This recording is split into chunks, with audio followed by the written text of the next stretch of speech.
what of giving dawah to one of our Hindu brothers and sisters? As far as dawah to Hindus are concerned, again the same master key. Surah Imran, chapter 3, verse number 64. Ta'alaw ila kalmatin sawa'im baynana wa baynakum. Come to common terms as between us and you. Which is the first term? Allah na'budu illallah. That you worship none but one Allah subhanahu wa ta'ala. When we ask any Hindu, any common Hindu, how many gods do you believe in? Some will say 3, some will say 100, some will say 1,000, while others will say 33 crores, 330 million. But when we ask this question to a learned Hindu who is well versed with his religious scriptures, he will say that a Hindu should believe and worship only one God. But the common Hindu, he believes in the philosophy of pantheism. Pantheism means the common Hindu believes that everything is God. The tree is God, the sun is God, the moon is God, the human being is God, the snake is God. What we Muslims believe, that everything is God's, G-O-D with an apostrophe S. Everything belongs to God. The sun belongs to God, the moon belongs to God, the tree belongs to God, the human being belongs to God, the snake belongs to God. So the major difference between the Muslims and the Hindus is, the common Hindu believes that everything is God. What we Muslims believe is everything is God's, G-O-D with an apostrophe S. So major difference is the apostrophe S. If we can solve this difference of apostrophe S, the Hindus and the Muslims will be united. How do you do it? Ta'alaw ila kalmatin sawa'im baynana wa baynakum. Come to common terms as between us and you.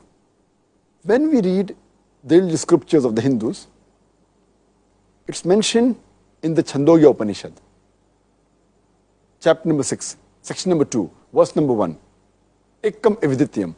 God is only one without a second. It's mentioned in the Shweta Upanishad, chapter number 6, verse number 9. Nachasti kasej, janitana chadipa. Of him, there are no lords. He has got no parents. Almighty God has got no superior. He has got no mother. He has got no father. It's mentioned in the Shweta Upanishad, chapter number 4, verse number 19. Na tasya pratima asti. Of that God, there is no pratima. Pratima is a Sanskrit word which means Almighty God has got no images. He has got no photograph. He has got no sculpture. He has got no painting. Almighty God is without any pratima. And the most common book read by the Hindus is Bhagavad Gita. It's mentioned in Bhagavad Gita, chapter number 7, verse number 20. All those whose intelligence has been stolen by material desires, they worship demigods. That means those are materialistic people, they worship demigods. In some of the commentaries, it says idol worship. And amongst all the Hindu scriptures, the most sacred, the most authentic are the Vedas. There are 4 Vedas: Rig Veda, Yajurveda, Samveda and Atharvaveda. It's mentioned in Yajurveda, chapter number 32, verse number 3. Na tasya pratima asti. Of that God, there is no pratima. Pratima, as I mentioned earlier, means Almighty God has got no images. He has got no sculptures. He has got no photograph. He has got no painting. All these do not belong to Almighty God. And it's mentioned in Yajurveda, chapter number 40, verse number 8. Almighty God is imageless and pure. It's mentioned in Yajurveda, chapter number 40, verse number 9. Andhatma pavishanti ya asambhuti vipaste. Andhatma, Sanskrit word, meaning darkness. Pravishanti means entering. It means they are entering darkness, those who worship the Asambhuti. Asambhuti means the natural things like fire, water, air. And the verse continues, they are entering more in darkness, those that worship the Sambhuti. Here, Sambhuti means the created things like table, chair, idol, etc. So the verse says, those who worship the natural things like fire, water, air, they are entering darkness. They are entering more in darkness, those who worship the created things. And amongst the Vedas, the other Veda is Atharvaveda.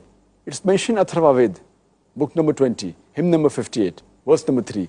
Dev Maha Asti. Verily, great is Almighty God. And amongst all the Vedas, the most authentic, most sacred is the Rig Veda. It's mentioned in Rig Veda, book number 1, hymn number 164, verse number 46. Ekkam Satya Vipra Bahuda Vedante. Truth is one, God is one, but sages call him by a variety of names. That means there are various attributes given to Almighty God. And in Rig Veda alone, in book number 2, hymn number 1, there are no less than 33 attributes given to Almighty God. It's further mentioned in Rig Veda, book number 8, hymn number 1, verse number 1, Ma Chidinadi Sansad. Worship him alone, the one true God. It's mentioned in Rig Veda, book number 6, hymn number 46, verse number 16. Ya ek it mushtihi. There's only one God, praise him alone.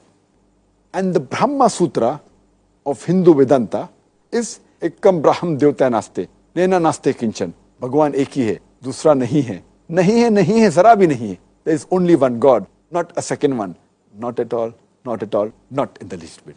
So in this way, by doing comparative study, coming to common terms, we can convince a Hindu from his scriptures that they should only believe in one God.